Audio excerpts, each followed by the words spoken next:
This was the first time what I was creating wasn't just another project. A cutting board lives on the counter. It gets used every day. It shouldn't demand attention, but it should earn it. And since this is the first piece of work somebody commissioned me to make for them, this is where attention to detail really begins to matter. I knew I had to be methodical, intentional, and take my time. The request was for an in-grain, checkered pattern cutting board that was 12 by 16 and an inch and a half thick. After sending some ideas back and forth, we landed on the maple, walnut, and padauk color scheme, which I thought was a great choice. First things first, I went ahead and marked out the general dimensions of what I would need out of these boards. And in hindsight, I should keep this step more simple in the future, just to avoid any confusion. Then it was onto the table saw, get these things ripped to length.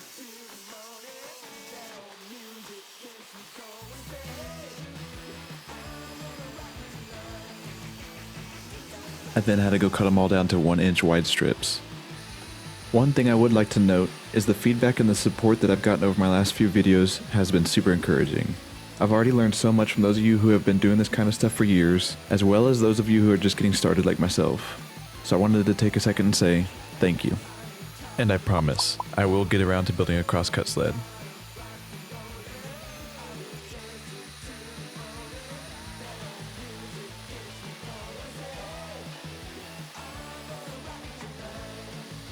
This padauk wood was actually super dense and not easily cut, and now everything in my garage has a little bit of a red tint to it. Now that I finally had all my blanks cut up, it was time for dry fit number 1. I honestly really love this color combination and hope to be able to use it again in the future. After I got the order figured out, I got really excited for how this cutting board was going to turn out. It just looks so dang good. But it didn't take long for me to realize things looked a little bit short. And as it turns out, there's a reason I don't have a career in math.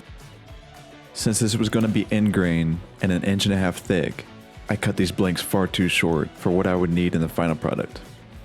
Luckily the fix was easy enough, I just cut up some more.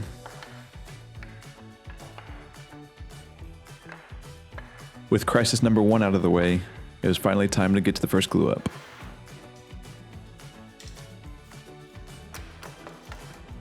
There is something about the glue up stage that I just love. It can be very therapeutic, and it's almost like you've reached a checkpoint in your work where you've been given permission to move on. This cutting board was one of my favorite things I've had the opportunity to create up to this point, and I think that's in large part due to the fact that somebody came to me with an idea, and I was able to turn it into a reality. That being said, if any of you have any suggestions as to what I should build next, I would love to have like a viewer submission project here or there. And if it's within my means and capabilities, I'd love to build it for you. Whether that's more boxes and cutting boards, or shelves, or tables, or cabinets, my goal here really is just to learn and to document the process along the way. I did go ahead and add glue to both sides of these, just because it was still a little bit cold in the garage, and knowing I was going to put in grain through my planer made me a little bit nervous, so I wanted the strongest joints I could get.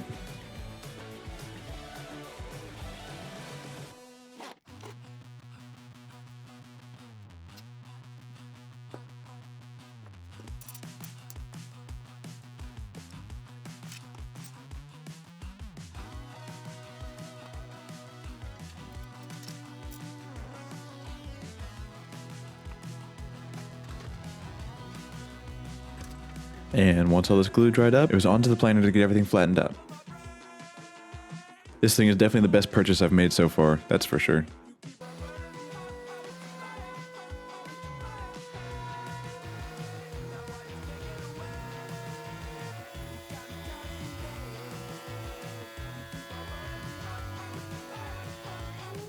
Final thing I had to do on the table saw was to just square up all the edges and get the strips cut out for the final pattern.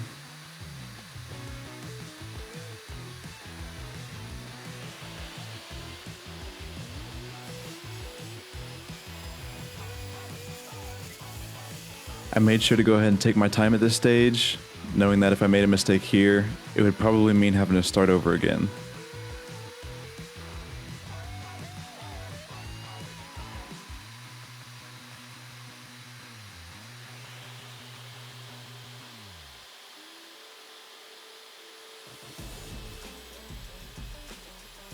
Luckily, it was all the same cut, so I only really had to focus on doing it right the first time.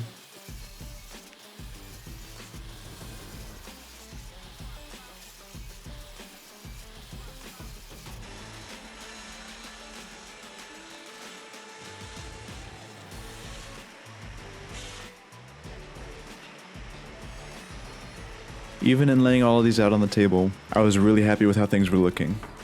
Everything was beginning to take shape, and take shape in a way that I expected it to, and that I had planned for it to, which is just a huge boost of confidence. And looking back on it now, I kind of wish I had alternated the padauk wood and the maple wood, because I really think it would have made that reddish orange pop just a little bit more. But even with that being said, I loved the way that this was looking in the final glue up.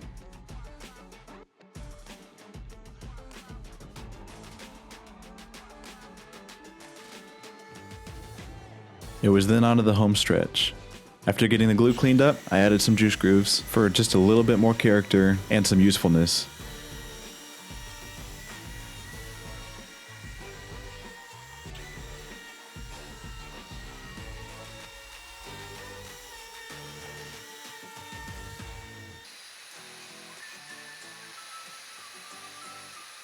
And some handles as well, because this thing is stinking heavy.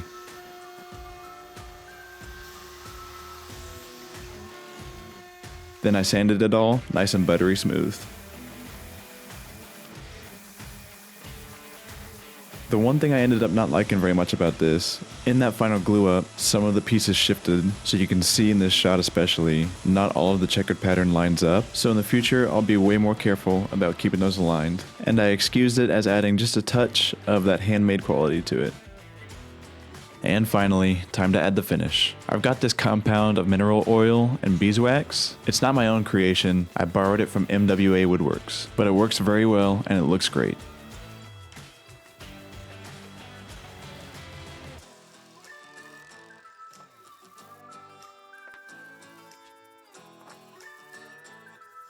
For one final touch, I added some metal feet with rubber bottoms, which keeps it from sliding around and adds that last piece of good quality and craftsmanship.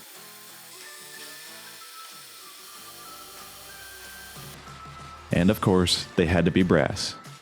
If you made it this far, thanks for watching, and if you want to continue to watch me on my journey, or if you have any recommendations on what I should build next, please don't forget to like, comment, and subscribe for more. But for now, I'll leave you with the beauty shots.